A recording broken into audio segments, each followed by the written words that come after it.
make peace with your enemy. Kita berdamai dengan musuh. Kalau dengan teman kan nggak perlu bikin dewan perdamaian gitu loh.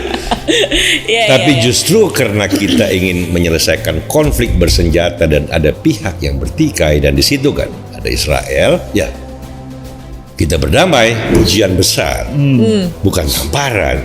Justru kalau mau damai ya harus siap untuk salaman dong. Itu kan simbol untuk mau damai. Justru baru kali ini kebijakan luar negeri politik Indonesia nih mengikuti dinamika dengan bagus. Ya, tidak cuma ngomong doang, mendukung Palestina tapi tidak mau bergerak dalam kerangka yang realistis dan ada potensi solusi ke arah two-state solution. Saya kira kan Dino mengerti bahwa iuran PBB itu iuran rapat dan organisasi. Memang nggak gede, sebagian besar malah ditanggung Amerika. Tapi iuran rekonstruksi pembangunan kembali Gaza ya jauh lebih besar lah ketimbang uang rapat. Kalau kita cuma mau pilih strategi omon-omon dengan dukungan moral, itu memang paling nggak ada risiko. Ya kan, we are not on the table. Ya gak, Mel? We are not on the ground.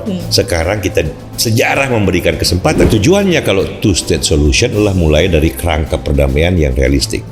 Yang kedua, masukkan elemen internasional sebanyak mungkin supaya kita ikat Israel dalam meja perundingan. Kita ikat untuk berbicara, bukan untuk berbicara lewat senjata. Kita kan nggak bisa sendiri terus nyerang pakai kapal tempur gitu loh. Itu kan ya bodoh banget kalau kita berpikir seperti itu. Justru kita mengajak negara-negara untuk duduk satu meja bersama-sama dalam itu. Makanya kan Dewan Perdamaian, Board of Peace ini ideal banget untuk itu.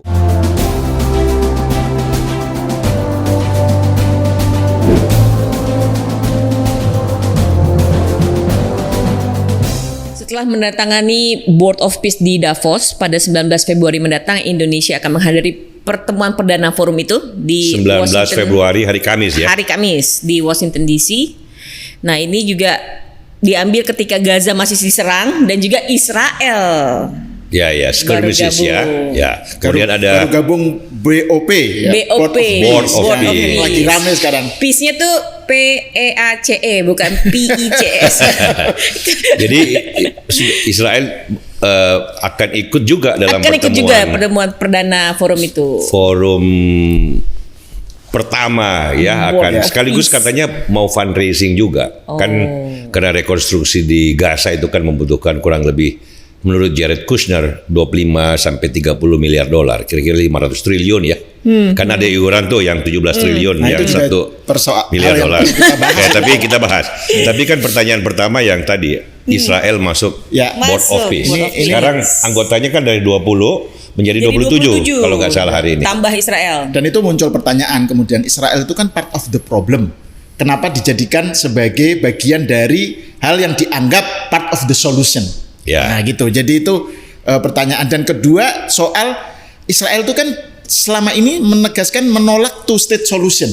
Sementara Indonesia standpoint-nya adalah two-state solution. Jadi ini gimana bisa kalau Israel ada di situ, itu gimana Board of Peace bisa sesuai dengan tujuan kita gitu kan? Jadi kita jawab satu persatu ya. Kemudian juga banyak yang bertanya loh, dengan Israel masuk ke Board of Peace, loh Indonesia gimana dong? Betul. Kan kita nggak mengakuin punya hubungan diplomatik juga. Betul. Negara-negara Arab, Turki, Qatar, Arab Saudi kan juga gimana nih? Nah, kita kan tugas kita memberikan perspektif. Satu dulu kita namanya first principle-nya dulu, ya. Kan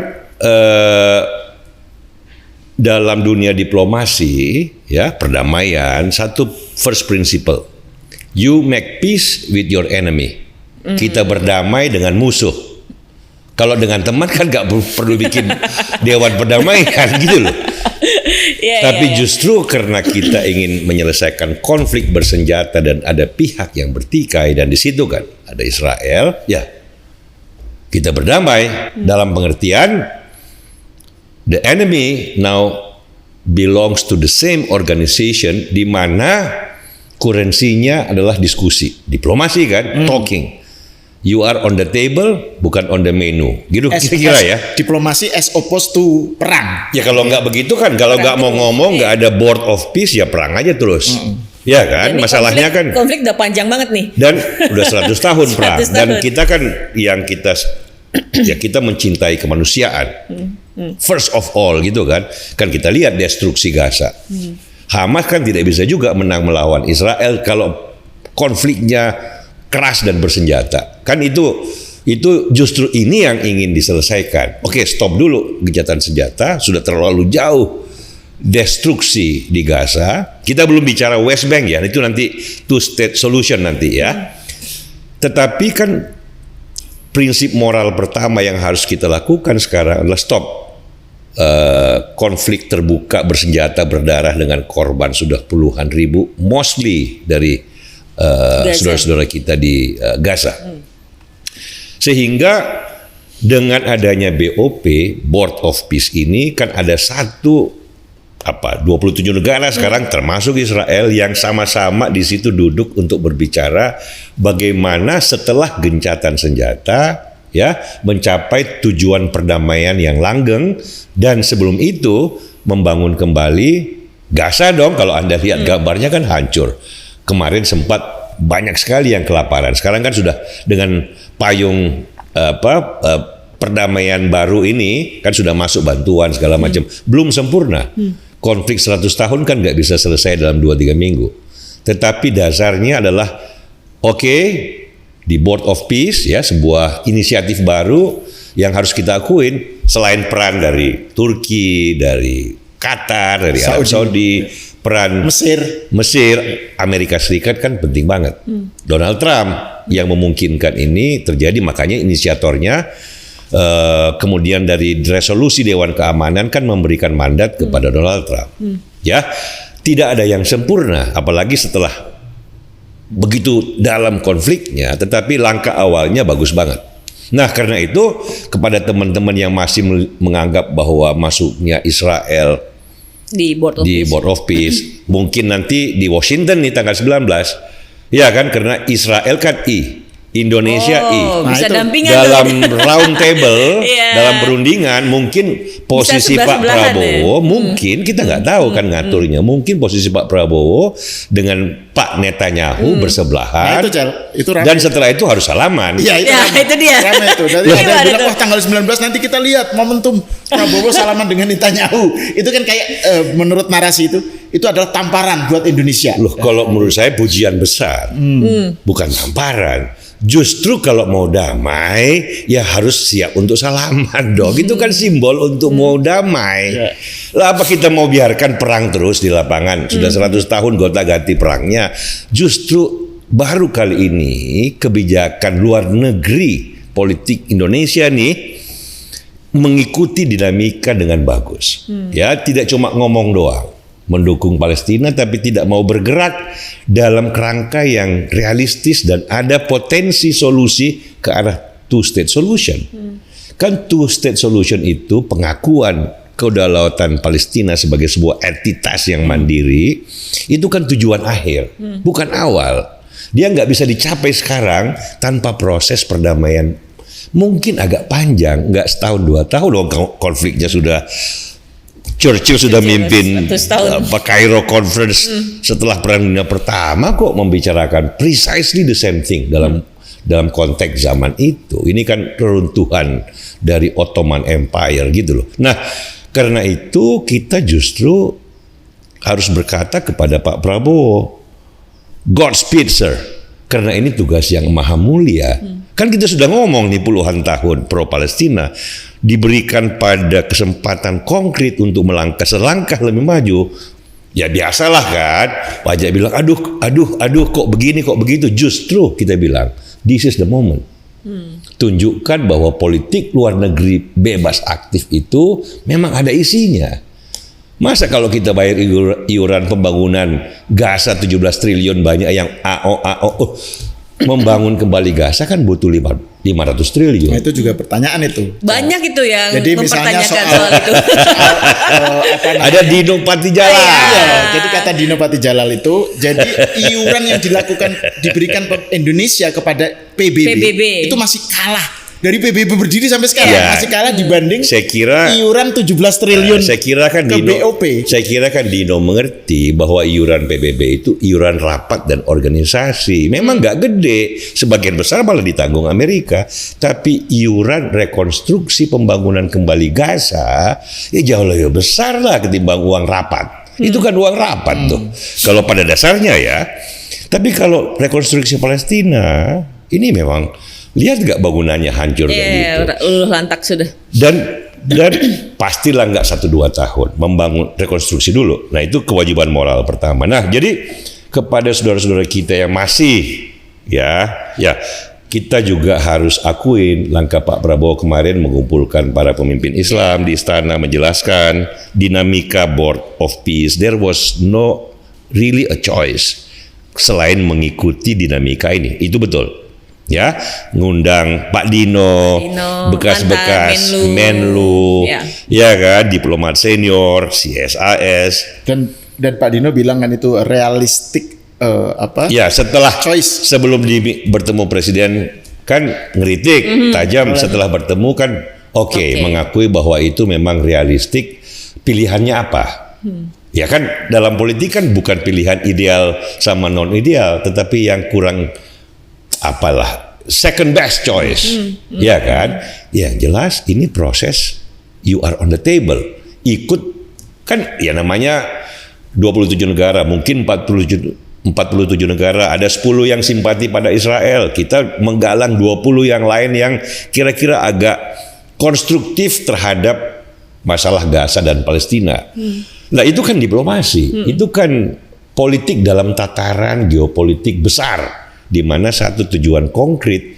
Sebenarnya kalau di perdamaian dunia kan masalah Palestina kan nggak terlalu Cina Amerika yang penting, tapi kan ini masalah yang sudah 100 tahun kita sudah punya panjang sejarah simpati terhadap gerakan kemerdekaan Palestina. Nah ini ujungnya, masa di ujung kita terus tidak punya kalkulasi yang clear tentang apa yang mungkin dan tidak mungkin.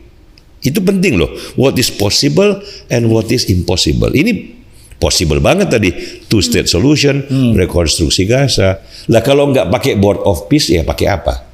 Toh ini dari PBB nggak cukup Bang? Loh, ini kan dari Dewan Keamanan PBB, resolusi Dewan Keamanan PBB. Itu juga ada pertanyaan soal Trump. Kredensial BOP untuk bisa menekan Israel, karena kan BOP itu kan diketuai oleh Trump. Dan ini Trump ini kan kalau nggak menjabat sebagai presiden lagi, 3 tahun BOP lagi ini kan seberapa kuat gitu ya. Kan? Jadi terus juga soal ini soal kekuatan menekan, ini kan katanya akan mempersuasi Israel atau menekan Israel. Emang Israel mau ditekan seperti itu gitu. Jadi soal itu soal bagus kredensial. Ini pertanyaan yang bagus kan. Memang kita kan bukan pro Israel, kita juga kritis dan menganggap dia punya kesalahan besar. Tapi kan sekali lagi, what is the choice? Itu penting tuh. Sebelum itu ya, soal Trump dulu nih. 3 tahun Trump, masih 3 tahun dong. Masih 3 tahun lagi. Ada yang bilang lah kan, tapi mandatnya katanya seumur hidup. Nah, apa dong masa kita di BOP ya? Ini orang-orang Deplu semua nih yang ngomong gini. Ya sudahlah 3 tahun ya. Kalau bisa menyiapkan fondasi masih ada Trump 3 tahun, pakai itu dulu. Uang yang sudah kita kontribut, pasukan perdamaian kita yang 8.000 itu, kalau bisa ikut membangun sekolah, membangun dapur umum, membangun rumah sederhana untuk mulai hidup normal kembali. Kalau 3 tahun tercapai, ya kita syukurin. Nanti ada presiden baru Amerika, kita lihat. Gitu loh. Jadi manfaatkan dulu apa yang di tangan. Yang di tangan ini adalah presiden Amerika. You like Trump or not? Perannya kamu butuhkan. He has the power, gitu loh. Ya kan? He has. Ini ya kita kalau bicara soal Trump kan gak habis-habis berjam-jam. Intinya dia punya kekuatan, dia punya kekuasaan, termasuk hubungan strategis dengan Israel, dengan beberapa negara Arab, dengan Qatar, dengan Arab Saudi, dengan Turki, dengan Indonesia. Manfaatkan itu. Nah, diplomasi kan proses kan. Tadi Sahal bilang, atau kritik yang sah juga berkata, loh Israel dulu nggak bisa dikontrol. Apa masuk di sini bisa dikontrol? Ya tidak ada yang menjamin hal. Itulah gunanya kemampuan diplomasi. Tidak ada jaminan 100% dia akan seperti merpati sekarang. Iya kan? Kita yang belajar politik di Israel, ada kaum moderat, ada kaum garis keras, mengerti bahwa ini perimbangan politik domestik harus berubah juga. Tapi itu kan proses juga. Nah, kan dalam proses itu bagus kalau dia Netanyahu nih berargumen di meja yang sama kita nih dengan 30 atau 27 yang lain, negara yang lain, pemimpin-pemimpin negara yang lain. Coba kasih kata-kata, jangan kirim rudal, jangan kirim pasukan bersenjata gitu loh di lapangan. Ya saya mau tanya teman-teman yang protes, loh mau si Israelnya ini nyerbu terus, nggak mau ngomong di meja yang sama kita, nggak mau salaman loh. Kalau orang salaman itu kan tidak berarti mengakui kedaulatan. Salaman itu kan sebuah simbol bahwa kita mau bicara tentang perdamaian. Kita harus angkat topi dong pada Pak Prabowo kalau mau dan berani melakukan itu. Kita kan semuanya mencintai rakyat yang, bayangin coba anak-anak Palestina. Selain yang meninggal, nasib mereka sekarang yang hidup bagaimana kalau tidak ada kerangka perdamaian seperti ini di masa depan. Ya, dan juga kan kita punya suara ya, itu nggak seperti yang di PBB kan, hak vetonya dipegang 5 negara. Di sini kita bisa. Itu poin yang bagus banget kan, 27 negara, 40 negara.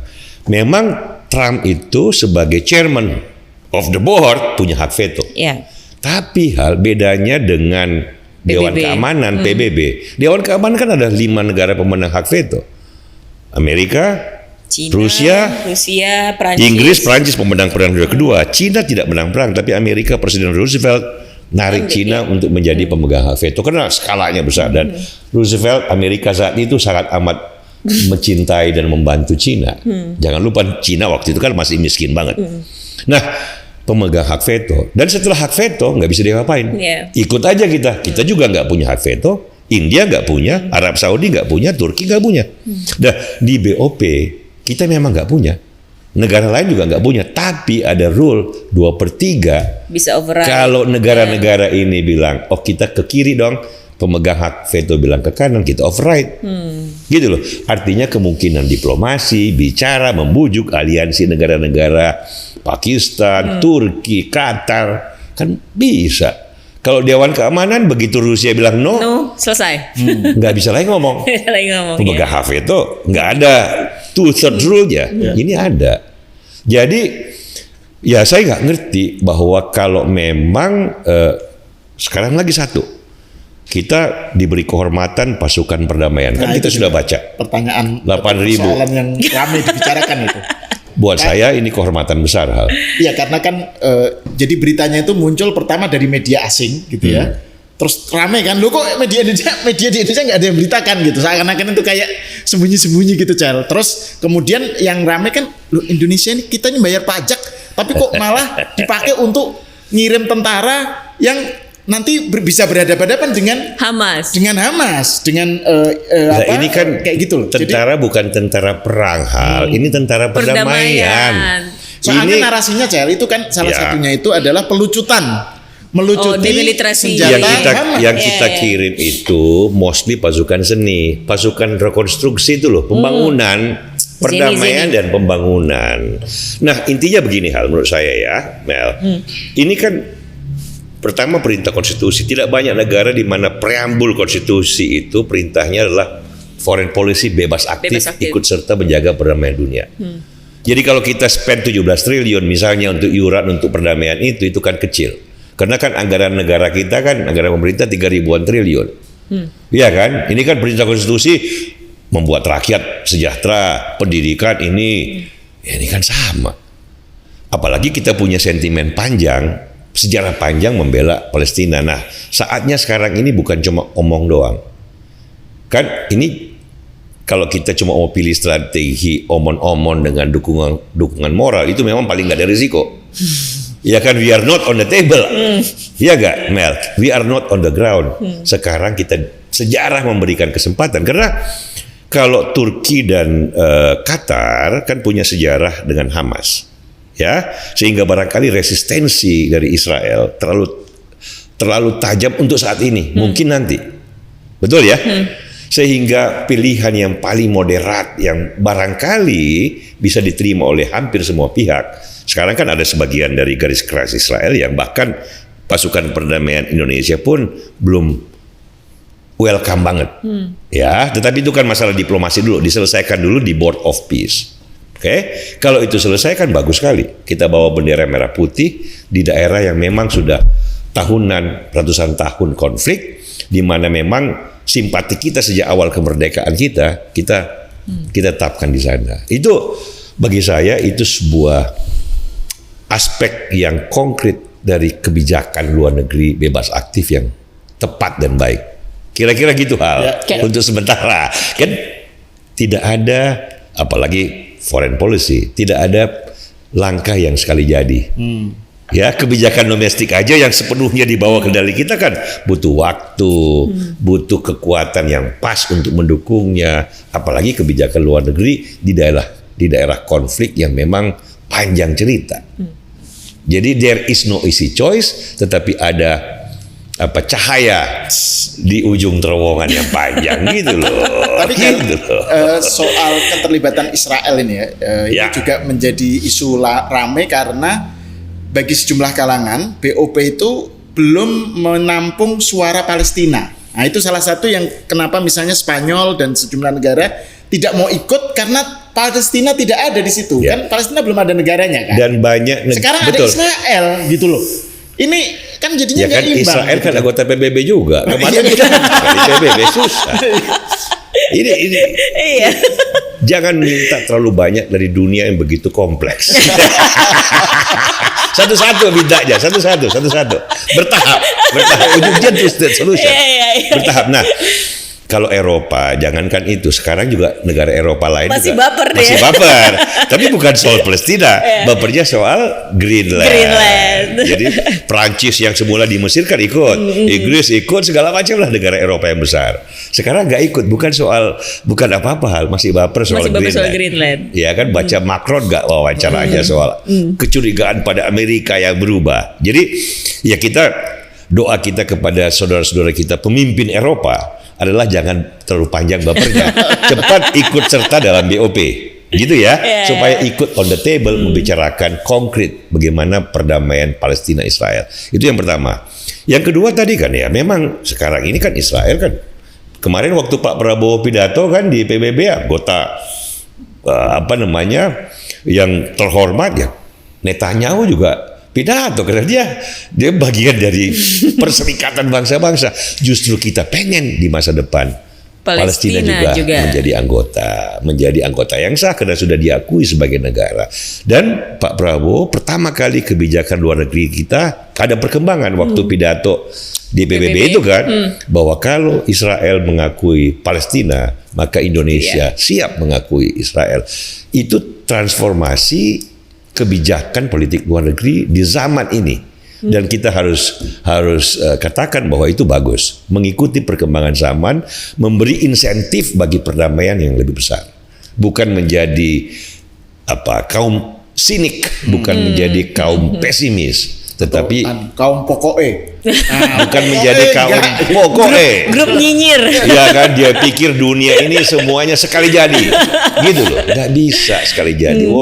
Churchill sejak 1923 atau 1924 bersama temannya nih, para penulis besar Inggris T.E. Lawrence of Arabia, udah bikin konferensi Kairo untuk memetakan bagaimana ini. Sih, gitu. Nah, bagi saya yang penting di Board of Peace dengan Israel di dalamnya, maka para pemimpin negara-negara penting ini, termasuk negara-negara Islam, bisa membuat peta jalan, menjamin rekonstruksi, menjamin perdamaian, dan di ujungnya two-state solution.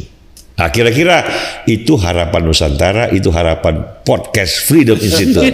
Seru banget, tapi sebelum kita lanjut, seperti biasa, ada perpustakaan umum Freedom Institute di Wisma Bakri, Jalan HR Rasuna Said, Kuningan, Jakarta Selatan yang terbuka gratis. Dan koleksi bukunya itu tentang geopolitik, ekonomi, filsafat, budaya, termasuk tema-tema yang kita bicarakan. Betul, termasuk buku-buku yang pernah dibahas juga ada. Ya, konflik Palestina Israel sejarah Timur Tengah, Ottoman Empire ini kan reruntuhan Ottoman Empire, termasuk tentang Churchill, di Lawrence of Arabia. Jadi silakan hadir datanglah ke perpustakaan sambil bikin konten. Kan banyak yang bikin konten hal. Dan banyak yang bagus bikin tempatnya. tugas kuliah juga, Cel. Ya, tugas kuliah, skripsi, disertasi. Betul. Oke, lanjut Mas Al.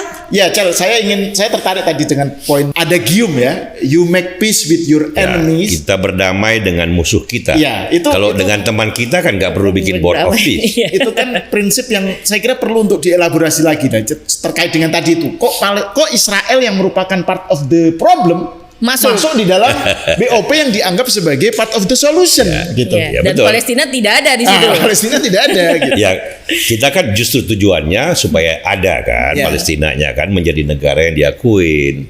Oke, kan itu kira-kira kayak gitulah. Tetapi you make peace with your enemy kan realistik aja. Sebuah assessment yang realistik sekaligus ada optimisme bahwa kita bisa memakai jalur diplomasi dong untuk mencapai apa kepentingan Israel, apa kepentingan Palestina yang kita damaikan. Sehingga dua kepentingan besar ini, itu bagus tuh. Di balik pidato Pak Prabowo kan ada asumsi bahwa kalau kepentingan Palestina sudah kita garanti jangka panjang, kan kita juga harus, sisi lain dari itu adalah kepentingan Israel untuk hidup dengan damai tanpa kemungkinan diserang oleh tetangganya juga harus kita jamin dong. Itu kan pengertian itu. Konsekuensi logis dari two state solution adalah two state-nya harus diakui. Harus diakuin gitu loh. Nah, kan kalau kita lihat pengalaman sejarah panjang di situ, kan makanya kan ini kan perang itu kan sudah bagian dari riwayat situ. Kan kita bisa berkata bahwa Mesir, ya, Jordania, Syria, Iran lewat proksinya kan memerangi, sudah pernah mencoba gitu loh. Gagal. Tapi kan tidak ada yang berhasil menaklukkan Israel. Kan itu faktanya dulu, fakta kerasnya, suka apa nggak suka, that is the fact. Bahkan Hamas kemarin kan nyoba yang Oktober 3 tahun lalu kan retaliasi Israel kan lebih dahsyat, 100 kali lebih dahsyat. Itu fakta di lapangan. Karena itu ya sudah, jalan keluar terbaik. Apalagi tujuannya kalau two-state solution adalah mulai dari kerangka perdamaian yang realistik. Yang kedua, masukkan elemen internasional sebanyak mungkin supaya kita ikat Israel dalam meja perundingan. Kita ikat untuk berbicara, bukan untuk berbicara lewat senjata. Jika senjata sudah diam, maka dialog dimungkinkan. Ya kira-kira sama dengan Ukraina sekarang kan, gitu loh. Sama dengan semua wilayah konflik dalam sejarah, gitu loh. Pilihannya selalu gitu. Kayak Ukraina kan misalnya dengan Putin, kalau bisa diselesaikan melalui perang, kenapa nggak dihabisin aja? Jadi kenapa perlu damai gitu ya? Iya, kalau perdamaian kan artinya kan ya bisa saja idealnya kembali ke situasi teritori awal sebelum perang. Tapi kan itu menghendaki Ukraina mengalahkan Rusia. Kalau tidak bisa kan negara-negara Eropa harus turun tentara, Amerika turun tentara membantu Ukraina untuk berperang. Tapi kan nggak ada yang mau turun tentara. Karena tahu resikonya bisa perang nuklir nih kalau Rusia terdesak. Karena itu elemen realisme di sini penting, gitu loh. Bahwa kalau memang nanti ada teritori yang di bawah Rusia terpaksa harus di bawah zona demilitarisasi, mau tidak mau kalau itu perang bisa berakhir supaya korban tidak lebih banyak dan Ukraina masih bisa 80% teritorinya kemudian dibangun dengan baik, ya kan ujungnya kan harus salaman tuh. Ya kan Putin dengan Zelensky gitu loh. Itu by the way itu kutipan dari siapa itu, Chan? You make peace with your enemy. Maksudnya itu kan ada gium dalam dunia diplomasi, terutama dalam masalah konflik dan diplomasi. Ini siapa yang mengatakan paling awal saya mungkin gejala umur yang sudah menua. Jadi namanya kok saya ingat tapi lupa ingat. Tetapi mungkin switch atau apa kali. Tapi itu nggak penting lah. Yang penting poinnya ya. Jadi juga ini kan aplikasinya juga nggak sembarangan. Nggak bisa waktu Churchill misalnya menghadapi Hitler yang sudah ekspansi menaklukkan Eropa dan mulai menyerang Inggris kan. Churchill tidak bisa pada tahun 40, 41, 39 berkata bahwa let's make peace with Hitler. Kan enggak. Justru Neville Chamberlain yang mau begitu dan musuh-musuh Churchill yang mau seperti itu. Tapi Churchill bilang, no, as a matter of principle, we have to defend freedom. Itu kan lain.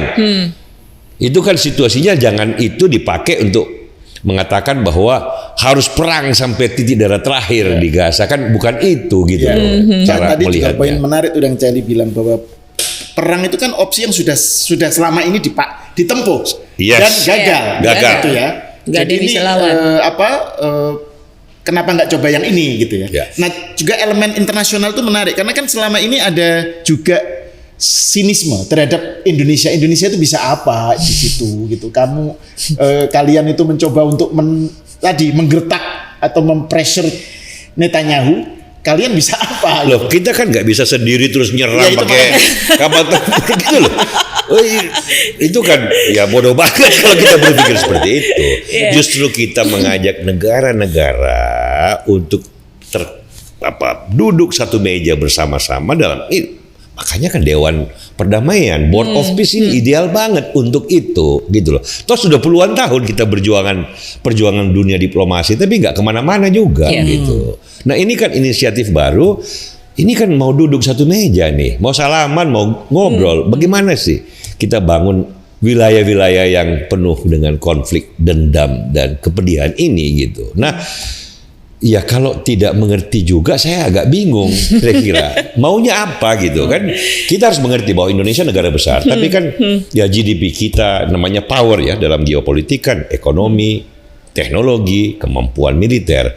Ya kita kan harus realistis bahwa kita belum punya kemampuan projection of power di mana kita secara seorang diri atau berdua dengan bertiga dengan sahabat-sahabat kita memaksakan perdamaian. Belum bisa, kekuatan kita belum ada. Karena itu kita harus smart menggunakan diplomasi, hubungan baik, kemampuan kita pada persuasi untuk meyakinkan sahabat-sahabat kita bahwa tujuan untuk menciptakan perdamaian, two-state solution itu tujuan mulia yang pantas untuk kita bela bersama-sama. Gitu loh Pak Sahal, kira-kira ya. Nah kita tunggu Washington tanggal 19 hari Kamis. Tapi gini Bang, ya kalau hari Kamis. Tapi kalau misalnya Board of Peace ini gagal, gimana? Atau tidak sesuai dengan yang kita harapkan gitu ya. Two state solutionnya kan pemerintah Indonesia kan bilang kalau nggak sesuai ya kita pull out. Jadi kita kembali kepada kearifan Nusantara. Ikhtiar dulu aja. Coba aja dulu, jangan belum nyoba sudah putus asa. Jangan belum. Yang tadi kan orang bilang kan ada beberapa teman-teman di Deplu atau diplomat senior, oh ini nggak fair kok. Trump seumur hidup. Ya kan dia cuma presiden 3 tahun. 3 tahun ini apa kita nggak mau buat apa-apa? Ya mumpung dia 3 tahun jadi presiden, dia mau membantu perdamaian ya kita manfaatkan. Kalau sekolahnya sudah jadi, bangunannya sudah jadi, kehidupan sudah normal, ya Trump nggak jadi presiden pun kan kita sudah bersyukur ada 3 tahun yang positif. Setelah itu kita kerja lagi, membujuk lagi supaya presiden Amerika berikutnya juga ikut dalam semangat yang sama. Kalau belum kita bilang nggak mau deh, ini ya itu namanya tidak berikhtiar. Tidak ingin memulai sesuatu, tidak ada yang pasti di dunia ini. Jangan minta piring emas, datang selesai begitu aja. No.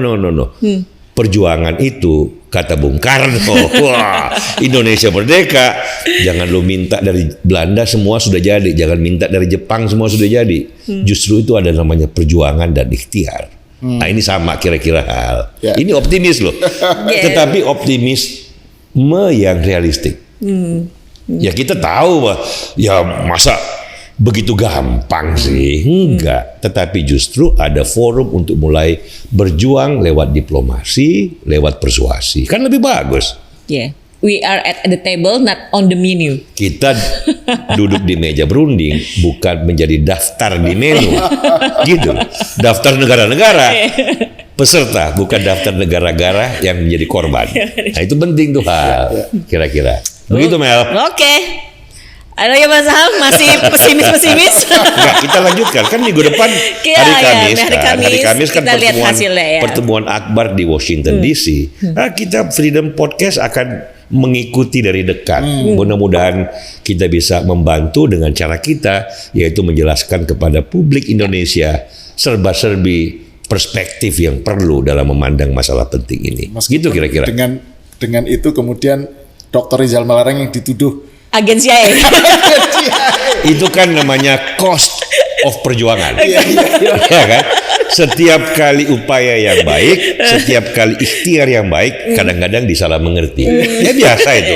Terus masa kita terus berhenti gara-gara ada salah pengertian? Ya tugas kita untuk menjelaskan dengan lebih baik. Gitu kan kira-kira. Gitu Mel. Oke, baiklah. Terima kasih Mas Jali, terima kasih Mas Sahal. Terima kasih. Demikian diskusi Freedom Institute. Sampai jumpa.